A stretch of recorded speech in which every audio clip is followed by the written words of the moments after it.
information on the web can be a very dangerous crime. Its victims could include individuals, the state, and its institutions.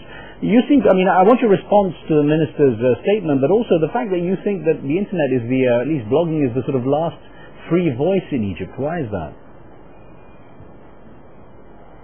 Well, as you said, the blogging is the last free voice in Egypt, so they wanna silence it. They don't want us to expose them. They don't want us to expose the atrocities that they do in the police stations and the way that they are treating the Egyptian citizens every day.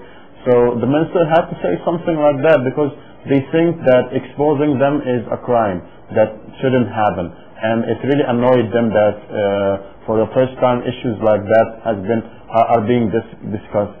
So it's normal what he said. How truly influential? But we have evidence of what we're saying. We have videos, we have photos, we have material to prove it. We're not just saying it on the internet.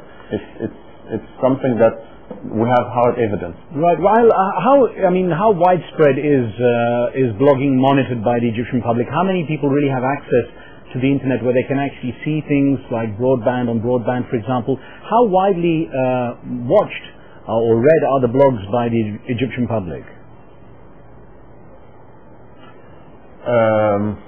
The latest statistics that I have that reached me said that about like 10 million Egyptians have access to the internet. So I think that a large portion of this 10 million people are frequenting the blogs and reading the content published on them. But it is not only the effect of the blogs is not only limited to the people who have access to the internet, because as you've seen, the stories that were published on the blogs made it out of the internet. They were able to reach the newspapers, the independent and the opposition newspapers, and they were able to reach the satellite channels. So you can ask anybody walking down the street in Cairo, have you heard about torture in the police station? Have you heard about the torture videos? Have you heard about the sexual harassment in Eid al-Fitr? And they will tell you yes. And you can ask him, how did you hear about it? If you don't have internet, he will tell you, I read it in the newspaper, I've seen it on television, but it originally started on the internet. So you can see that the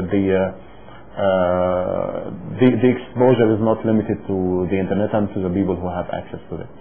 Now you blog writing in Arabic and not in English. How much do you think that has an impact? I mean, do you think if you're blogging in English it would have a greater impact? Do you think the authorities might regard it differently because it's in English as well and reaches a different audience? No. I write in Arabic on purpose. I write in slang Egyptian, in Cairene Arabic, and my target audience is the young people who were never before interested in politics, interested in human rights, interested in police brutality and politics and stuff like that. These were the main audience that I was targeting, but I found out later that all kinds of people are visiting my blog, no matter how old they are, and not only people from Egypt, but I have visitors from all over the Arab world and from all over the world. My blog is mostly consists of pictures and videos, so it's not hard for anybody to understand the language of pictures and the language of videos. I have also foreign visitors who have a hard time reading my blog because it's in Arabic, but they told me that they are using a translation service, an online translation service, to read the content of my blog. So I don't think that writing in Arabic hinders my blog from reaching a wider audience. All right. We have a call on the line, if you'll take this for us, Wael. It's Sami Ibrahim, who's calling from the UK. Sami, what's your question, please? Yes, it's just a comment there. I mean, I'm listening to the interview, and I'm still shocked to hear the treatment of the citizens of Egypt by a regime supported by George Bush and the Western government, you know? I mean, it's really a shame to hear that people have to go through all this regime's dictatorship like Mubarak, you know. But in terms of, Sami, in terms of blogging, do you have a question for Wael he could answer? Sami? Yes. Do you have a question for Wael in terms of blogging? Any interest in the blogging subject? Well, I think we want to, my comment that we need to encourage more of the heroes like the gentleman you're talking to be able to expose such treatment to protect the Egyptian people. Well, let's put it this way. While you posted pictures of ballot boxes, video of ballot boxes being stuffed during the election. Do you expect any real change in the situation based on this kind of information? Do you think the Egyptian people might react in a way that will change the situation? Well, I really don't know. I hope really that the Egyptian people react to what they are seeing. But at least the first step for people reacting is to see with their own eyes that their elections are being rigged and their voices doesn't count, and no matter what opinion they have, the government has no respect for it at all. They want to impose some people on the Egyptian people, and this really should make the Egyptian people react to see their voices going to waste like this, and elections being rigged. But still,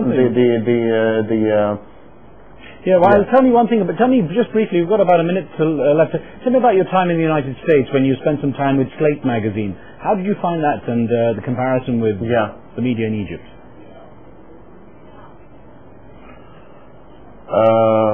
Well, the media, the mainstream media in general, they are influenced by many factors. But for the media in Egypt, the main thing is that it is totally under control. We have censorship, we have the state security that has to see what is going to be published in your newspaper. We don't even accept the other opinion. But in the States, it's different. Maybe the media in the States has. Yes? Yeah, no, I'm sorry. I have to just say to you, we've run out of time completely, but I do have to have a chance to speak with you again. Good luck with the blog. Thank you very much. Thank you for being with us. On the next show, we speak with legendary Brazilian novelist Paulo Coelho, who's just come out with a new book, The Witches of Portobello. Don't forget, any questions for him or issues around the world, send your emails to riz@aljazeera.net. See you next time. Street Talk is next.